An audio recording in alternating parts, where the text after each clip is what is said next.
FICCI president Sangeeta Reddy ji, secretary general Dilip Chinoy जी, भारत के उद्योग जगत के साथी, देवियों और सज्जनों, हम लोगों ने 2020 के मैच में तेजी के साथ बहुत कुछ बदलते देखा है, लेकिन 2020 के इस साल ने सभी को मात दे दी है।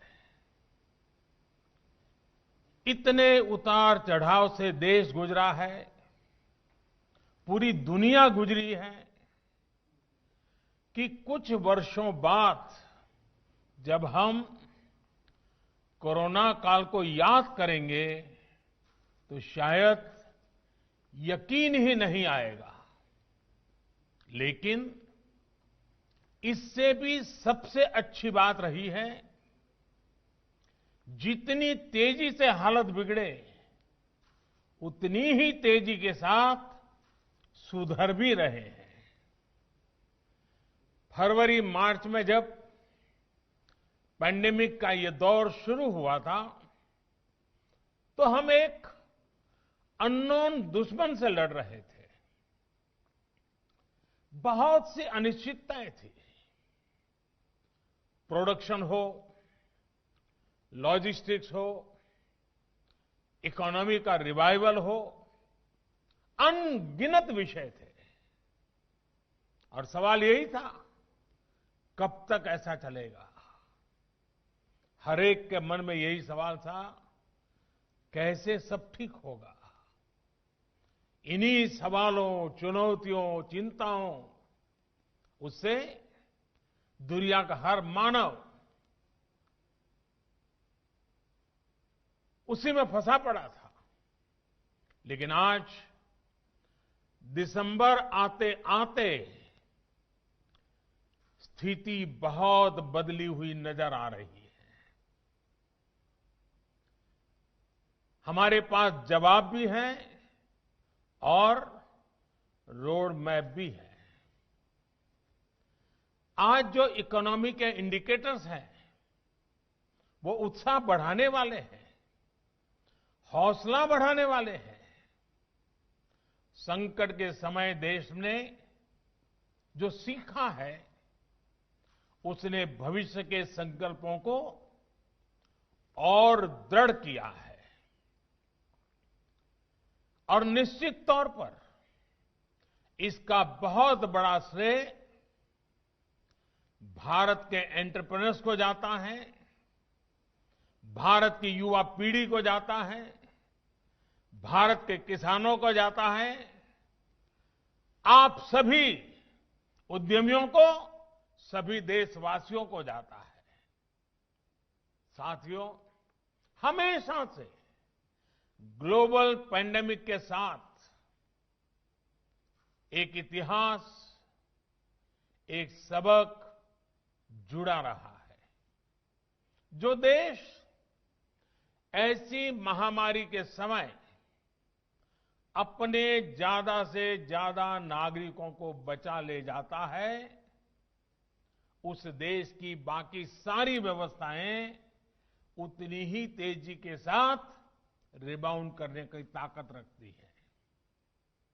इस महामारी के समय भारत ने अपने नागरिकों के जीवन को सर्वोच्च प्राथमिकता दी, ज्यादा से ज्यादा लोगों का जीवन बचाया और आज इसका नतीजा देश भी देख रहा है, दुनिया भी देख रही है। भारत ने जिस तरह बीते कुछ महीनों में एकजुट होकर काम किया है, नीतियां बनाई हैं, निर्णय लिए हैं, स्थितियों को संभाला है, उसने पूरी दुनिया को चकित करके रख दिया है।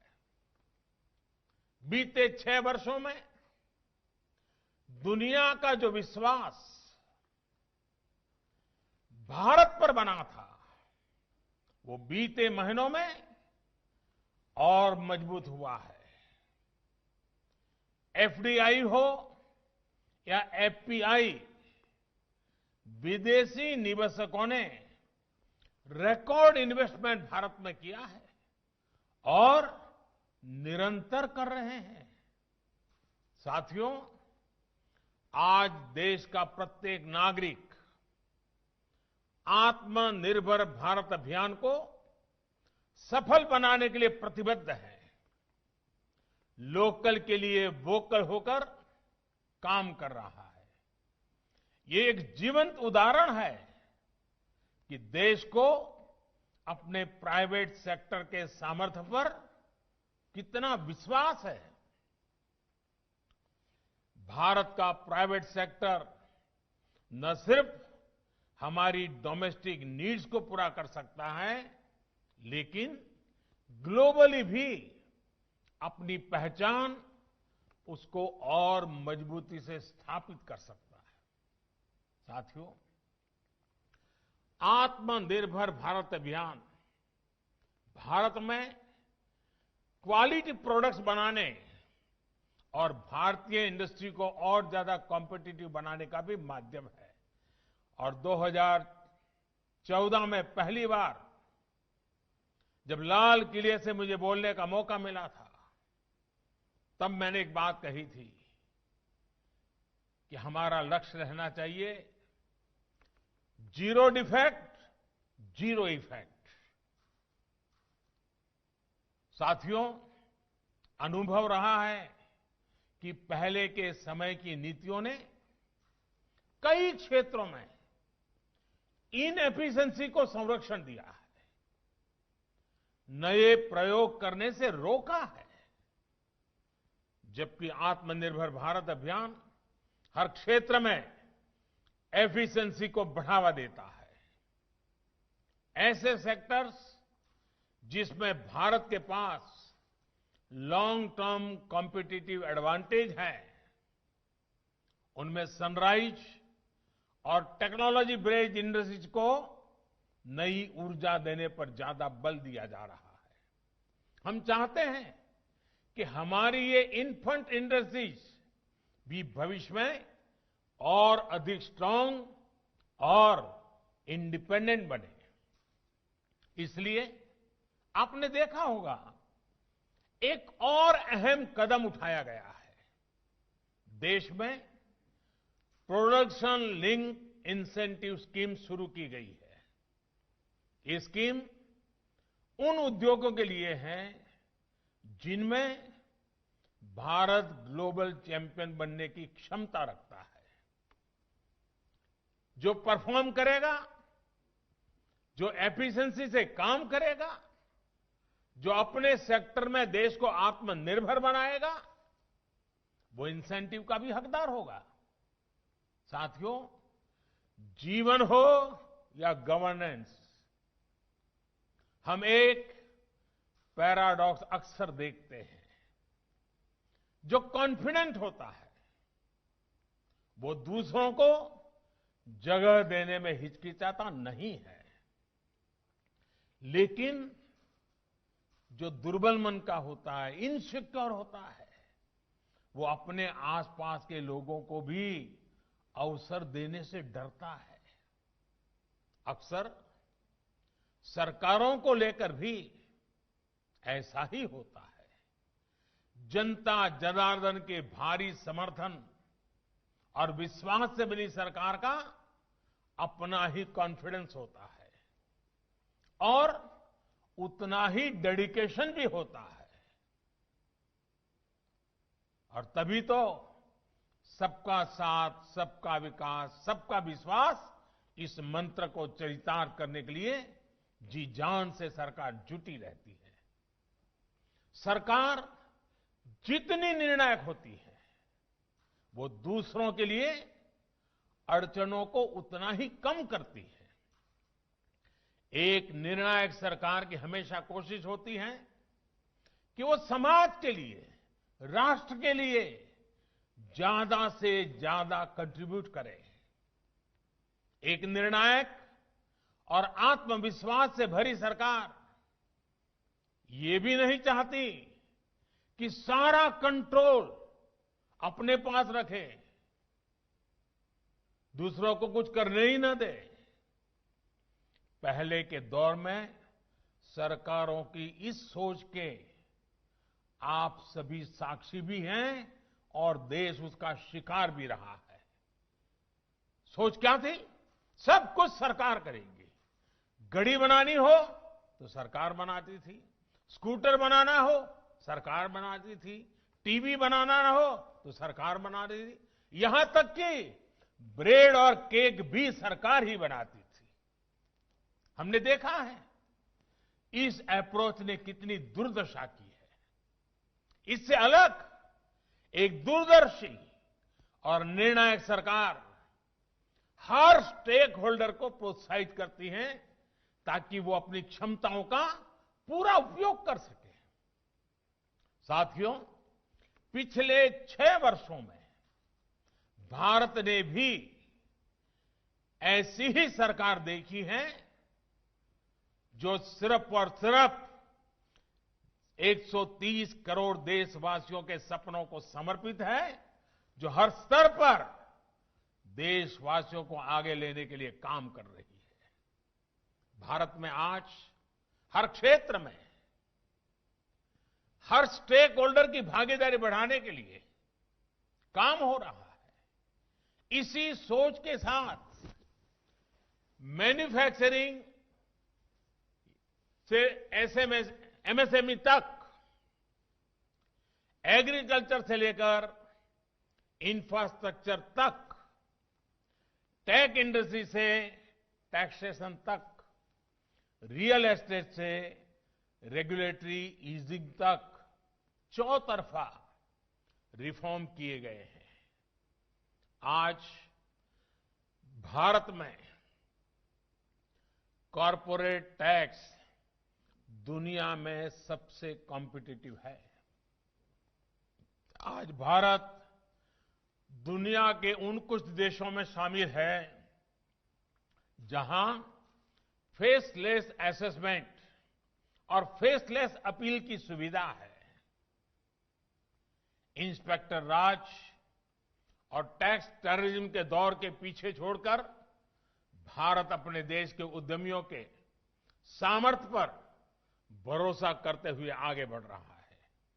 माइनिंग हो, डिफेंस हो, स्पेस हो, ज्यादातर सेक्टर को इन्वेस्टमेंट के लिए, भारतीय टैलेंट के लिए, कंपटीशन के लिए आज अवसरों की, एक प्रकार से अनगिनत अवसरों की एक परंपरा खड़ी कर दी है। देश में लॉजिस्टिक को कॉम्पिटिटिव बनाने के लिए मल्टी मॉडल कनेक्टिविटी पर फोकस किया जा रहा है। साथियों, एक वाइब्रेंट इकोनॉमी में जब एक सेक्टर ग्रो करता है तो उसका सीधा प्रभाव दूसरे सेक्टरों पर भी होता है। लेकिन आप कल्पना कर सकते हैं कि अगर एक इंडस्ट्री से दूसरे के बीच में बेवजह की दीवारें खड़ी कर दी जाए तो क्या होगा? तब कोई इंडस्ट्री उतनी तेजी से ग्रो नहीं कर पाएगी जितनी की उसमें ताकत है, जिसका तो करना चाहिए। एक इंडस्ट्री किसी तरह ग्रो भी करेगी तो उसका प्रभाव दूसरे सेक्टर पर भी कभी नहीं पड़ेगा। अलग अलग सेक्टर्स में इस दीवार ने देश की अर्थव्यवस्था का बहुत नुकसान किया है, सामान्य मानवीय का नुकसान किया है। अब देश में जो रिफॉर्म हो रहे हैं वो इन दीवारों को हटाने का काम कर रहे हैं। अभी हाल ही में जो एग्रीकल्चर रिफॉर्म्स हुए हैं वो इसी की एक कड़ी है। एग्रीकल्चर सेक्टर और उससे जुड़े अन्य क्षेत्रों, चाहे वो एग्रीकल्चर इंफ्रास्ट्रक्चर हो, फूड प्रोसेसिंग हो, स्टोरेज हो, कोल्ड चेन हो, इनके बीच पहले हमने ही ऐसी दीवारें देखी है। अब ये सभी दीवारें हटाई जा रही हैं, सभी अड़चनें हटाई जा रही हैं। इन दीवारों के हटने के बाद, इन रिफॉर्म्स के बाद किसानों को नए बाजार मिलेंगे, नए विकल्प मिलेंगे, उन्हें टेक्नोलॉजी का ज्यादा लाभ मिलेगा। देश का कोल्ड स्टोरेज इंफ्रास्ट्रक्चर आधुनिक होगा। इन सब से कृषि क्षेत्र में ज्यादा निवेश होगा और इन सबका सबसे ज्यादा फायदा अगर किसी को होने वाला है तो मेरे देश के किसान को होने वाला है, जो छोटे छोटे जमीन के टुकड़ों पर जिंदगी पालता है, उस किसान का भला होने वाला है। हमारे देश की अर्थव्यवस्था को अलग अलग सेक्टर्स में दीवारें नहीं, ज्यादा से ज्यादा ब्रिजेज चाहिए ताकि वो एक दूसरे का सपोर्ट कर सके।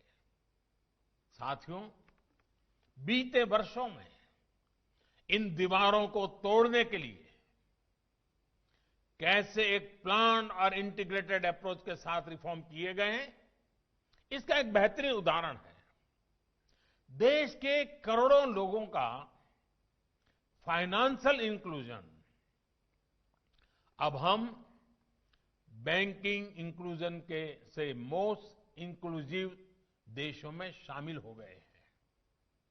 आप भी इस बात की गवाह रहे हैं कि तमाम अवरोधों को दूर करते हुए भारत में किस तरह आधार को संवैधानिक संरक्षण दिया गया।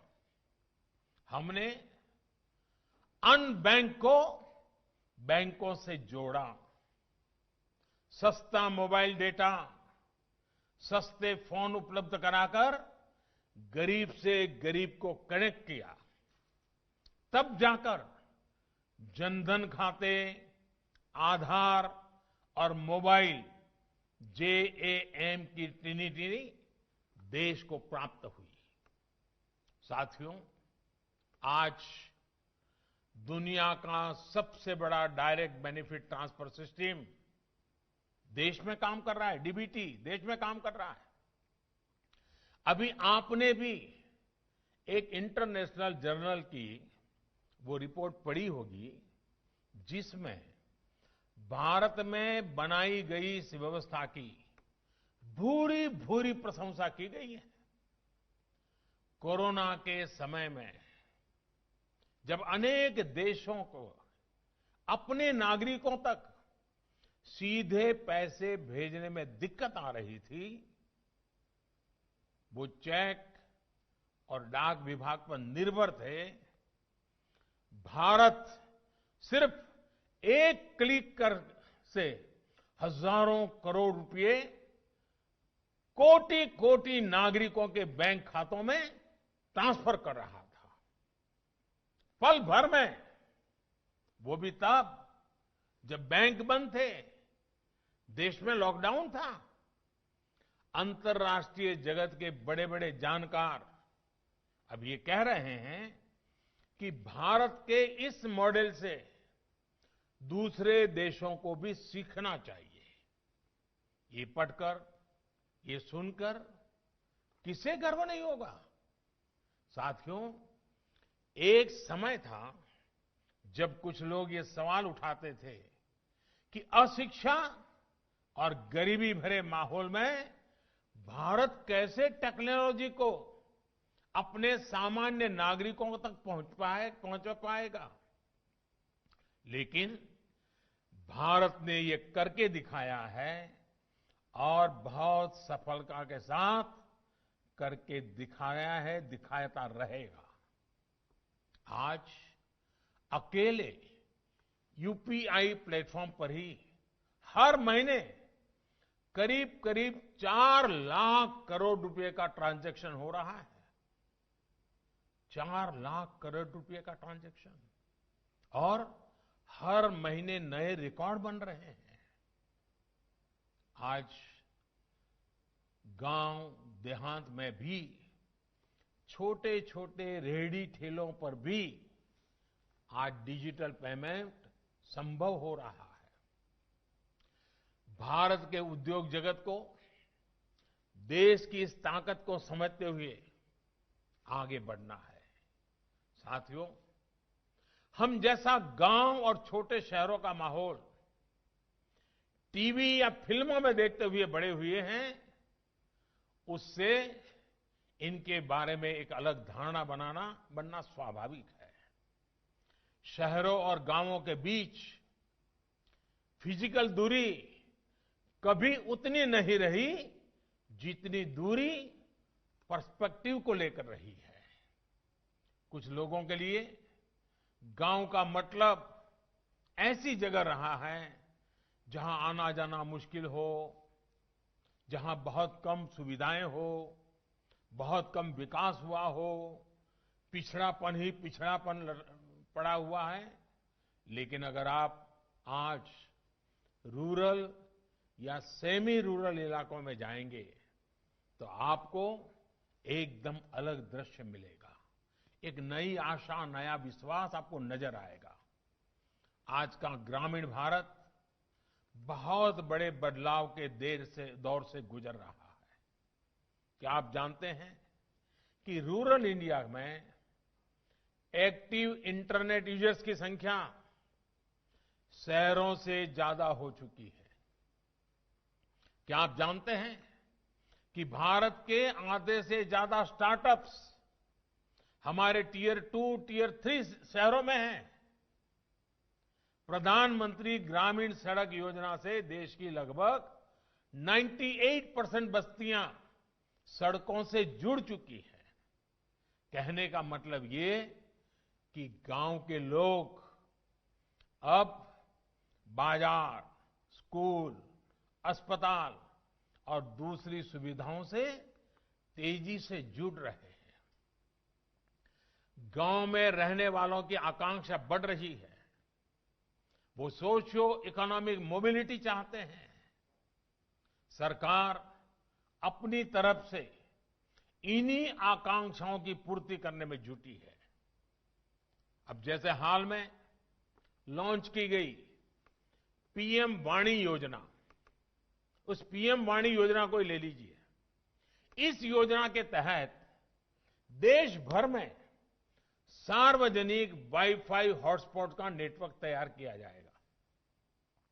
इससे गांव-गांव में कनेक्टिविटी का व्यापक विस्तार होगा। मेरा तमाम उद्यमियों से आग्रह रहेगा कि इस अवसर का उपयोग करते हुए रूरल और सेमी रूरल क्षेत्रों में बेहतर कनेक्टिविटी के प्रयासों में भागीदार बने। ये निश्चित है कि 21वीं सदी के भारत की ग्रोथ को गांव और छोटे शहर ही सपोर्ट करने वाले हैं। इसलिए आप जैसे एंटरप्रेन्योर्स को गांव और छोटे शहरों में इन्वेस्टमेंट का मौका बिल्कुल नहीं गंवाना चाहिए। आपके द्वारा किया गया इन्वेस्टमेंट हमारे गांवों में रहने वाले भाई बहनों के लिए, हमारे एग्रीकल्चर सेक्टर के लिए संभावनाओं के नए द्वार खोलेगा। साथियों, देश के एग्रीकल्चर सेक्टर की और उस सेक्टर को मजबूत करने के लिए बीते वर्षों में भारत में तेजी से काम किए गए हैं। आज भारत का एग्रीकल्चर सेक्टर पहले से कहीं अधिक वाइब्रेंट हुआ है। आज भारत के किसानों के पास अपनी फसल मंडियों के साथ ही बाहर भी बेचने का विकल्प है। आज भारत में मंडियों का आधुनिकीकरण तो हो ही रहा है। किसानों को डिजिटल प्लेटफॉर्म पर फसल खरीदने बेचने का भी विकल्प दिया है। इन सारे प्रयासों का लक्ष्य यही है कि किसानों की आय बढ़े, देश का किसान समृद्ध हो। जब देश का किसान समृद्ध होगा तो देश भी समृद्ध होगा। आपको मैं एक और उदाहरण देता हूं कि कृषि क्षेत्र को पहले कैसे हैंडल किया जा रहा था। साथियों, हमारे देश में पहले इथेनॉल तक को प्राथमिकता देकर इंपोर्ट किया जाता था, जबकि खेतों में गन्ना किसान परेशान रहता था कि उसका गन्ना बिक नहीं रहा या उसके गन्ना किसानों का हजारों करोड़ रुपए का बकाया भी समय पर मिलता नहीं था। हमने इस स्थिति को बदला। हमने देश में ही इथेनॉल के उत्पादन को बढ़ावा दिया। पहले चीनी बनती थी, गुड़ बनता था। कभी चीनी के दाम गिर जाते थे तो किसान को पैसे नहीं मिलते थे, कभी चीनी के दाम बढ़ जाते थे तो कंज्यूमर को तकलीफ होती थी। यानी कोई व्यवस्था ऐसी चल ही नहीं सकती। और दूसरी तरफ हम हमारे कार स्कूटर चलाने के लिए विदेशों से पेट्रोल लाते थे। अब ये काम इथेनॉल भी कर सकता था।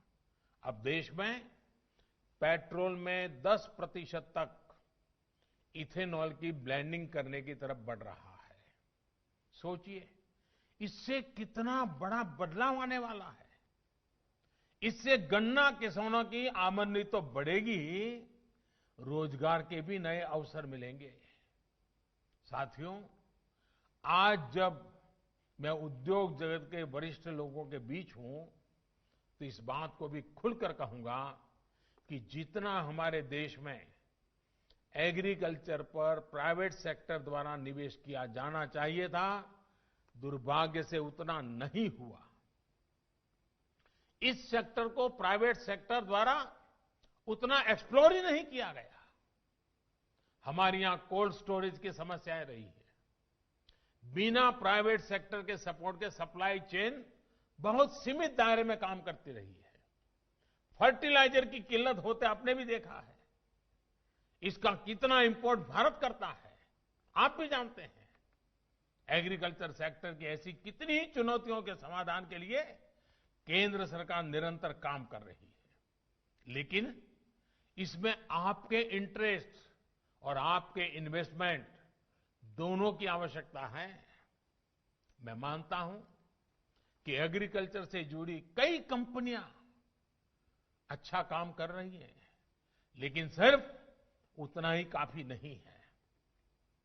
फसलें उगाने वाले किसानों को, फल सब्जियां उगाने वाले किसानों को जितना आधुनिक टेक्नोलॉजी का, आधुनिक व्यापार और उद्योग के तौर तरीके का जितना सपोर्ट मिलेगा, उनकी जरूरतों को देखते हुए जितना हम इन्वेस्ट करेंगे, उतना ही हमारे देश के किसानों का, फसलों का नुकसान कम होगा, उतनी ही उनकी आय बढ़ेगी। आज ग्रामीण क्षेत्र में एग्रो बेस्ड इंडस्ट्री के लिए बहुत बड़ा स्कोप है। पहले की नीतियां जो भी रही हो, लेकिन आज की पॉलिसीज ग्रामीण कृषि आधारित अर्थव्यवस्था विकसित करने के लिए बहुत अनुकूल है।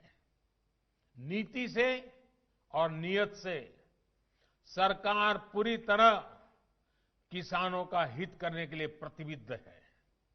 साथियों, एग्रीकल्चर के साथ ही सर्विस सेक्टर हो, मैन्युफैक्चरिंग हो, सोशल सेक्टर हो, इसमें हम एक दूसरे को कॉम्प्लीमेंट कैसे करें, इस पर हमें पूरी एनर्जी लगानी है।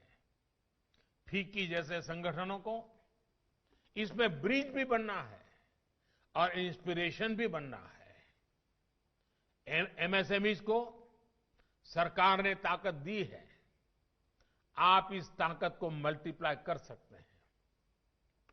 लोकल वैल्यू और सप्लाई चेन को कैसे सशक्त करें, ग्लोबल सप्लाई चेन में कैसे भारत की भूमिका व्यापक हो, इस स्पष्ट लक्ष्य के साथ हम सबको मिलकर के काम करना है। भारत के पास मार्केट भी है, मैन पावर भी है और मिशन मोड पर काम करने की कैपेबिलिटी भी है।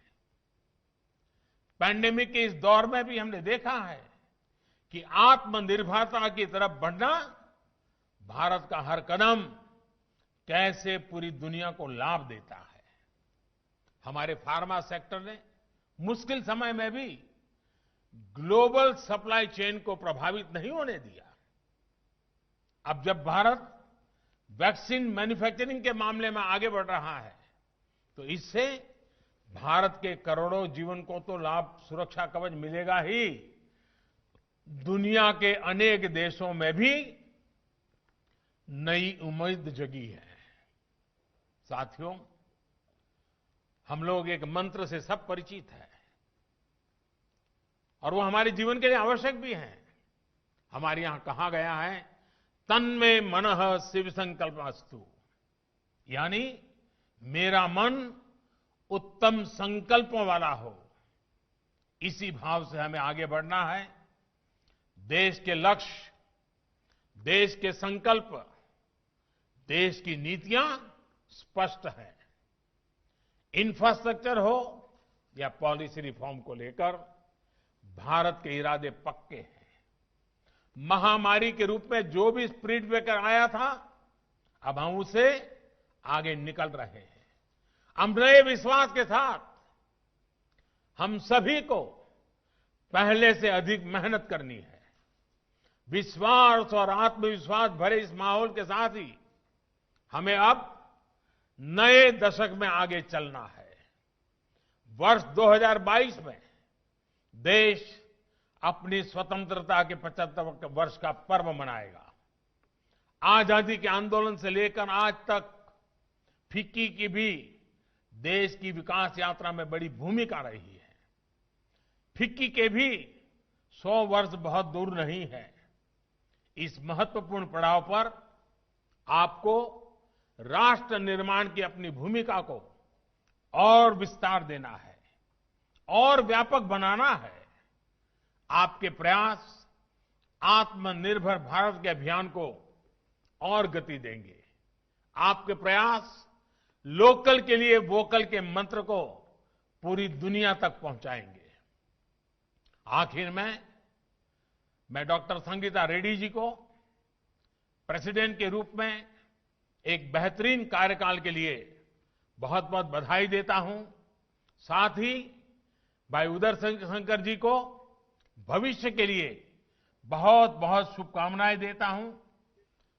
आप सबके बीच आने का मौका मिला, मैं आप सबका बहुत बहुत आभार व्यक्त करता हूं। धन्यवाद।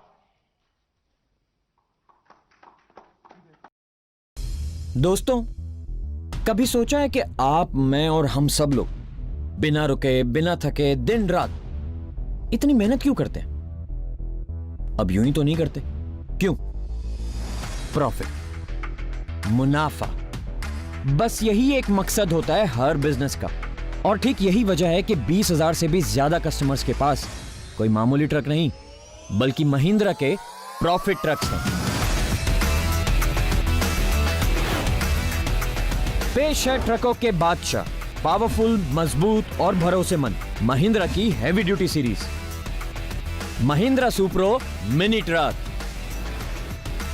और महिंद्रा सुप्रो मैक्सी ट्रक।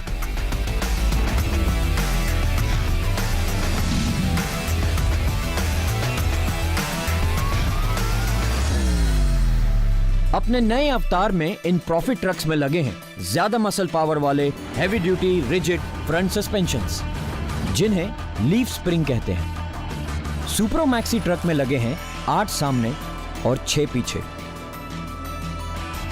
और सुप्रो मिनी ट्रक में लगे हैं 8 आगे और 7 पीछे। ये हैवी ड्यूटी ट्रक्स बलशाली ही नहीं, बल्कि अत्यंत आकर्षक भी हैं। प्रॉफिट ट्रक का फ्रंट नोज एक अनोखा डिजाइन ही नहीं, बल्कि एक बहुत ही विश्वसनीय सेफ्टी फीचर भी है। इनके इंटीरियर्स काफी आरामदेह हैं। इन्हें लंबे से लंबे सफर को भी मजेदार और आसान बनाने के लिए डिजाइन किया गया है। इनके ELR बेल्ट्स और पावरफुल LSPV ब्रेक्स हर हाल में आपकी सेफ्टी को बरकरार रखते हैं। सुप्रो मैक्सी ट्रक को कहीं भी कंट्रोल करना बहुत ही आसान है। इसके जबरदस्त रिस्पॉन्स वाले इलेक्ट्रॉनिक पावर स्टीयरिंग से आप भीड़-भाड़ वाली गलियों और पतले रास्तों से भी बिना पसीना बहाए आराम से ड्राइव कर सकते हैं। पसीना तो आप सुप्रो मैक्सी ट्रक में सख्त से सख्त मौसम में भी नहीं बहाएंगे, क्योंकि इसमें पावरफुल एसीज लगे हैं जो लंबे सफर में भी आपको चैन का एहसास दिलाते हैं।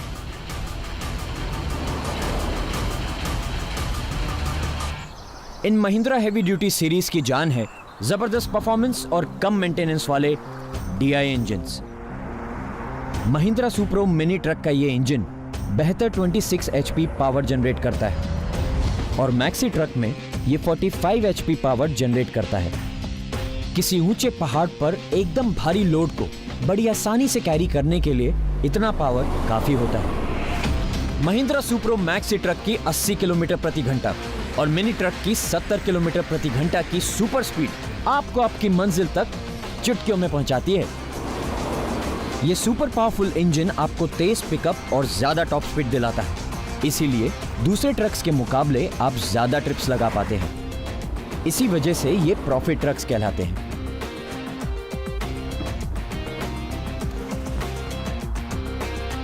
मैक्सी ट्रक के 8.2 फुट कार्गो बॉक्स और मिनी ट्रक के 60.5 फुट कार्गो बॉक्स के चौड़े कंधों पर आप ज्यादा बड़ा सामान भी कैरी कर सकते हैं। ये दो प्रॉफिट ट्रक्स बड़ा सामान ही नहीं बल्कि ज्यादा भारी सामान भी कैरी कर सकते हैं। मैक्सी ट्रक के 1000 किलो के पेलोड और मिनी ट्रक के 850 किलो के पेलोड की मदद से आप हर ट्रिप में ज्यादा लोड ले जा सकते हैं, यानी हर ट्रिप में ज्यादा प्रॉफिट। आमतौर पर माना जाता है कि अगर गाड़ी सुपर पावरफुल हो तो डीजल की खपत भी ज्यादा होती है, पर ऐसा बिल्कुल नहीं है। 1 लीटर में सुप्रो मिनी ट्रक आपको 23.17 किलोमीटर की माइलेज देता है, जबकि सुप्रो मैक्सी ट्रक आपको देता है 21.2 किलोमीटर। 2600 महिंद्रा मित्र टेक्नीशियंस का सेवा नेटवर्क आपको ज्यादा आराम और मन की शांति दिलाने के लिए तैयार रहता है।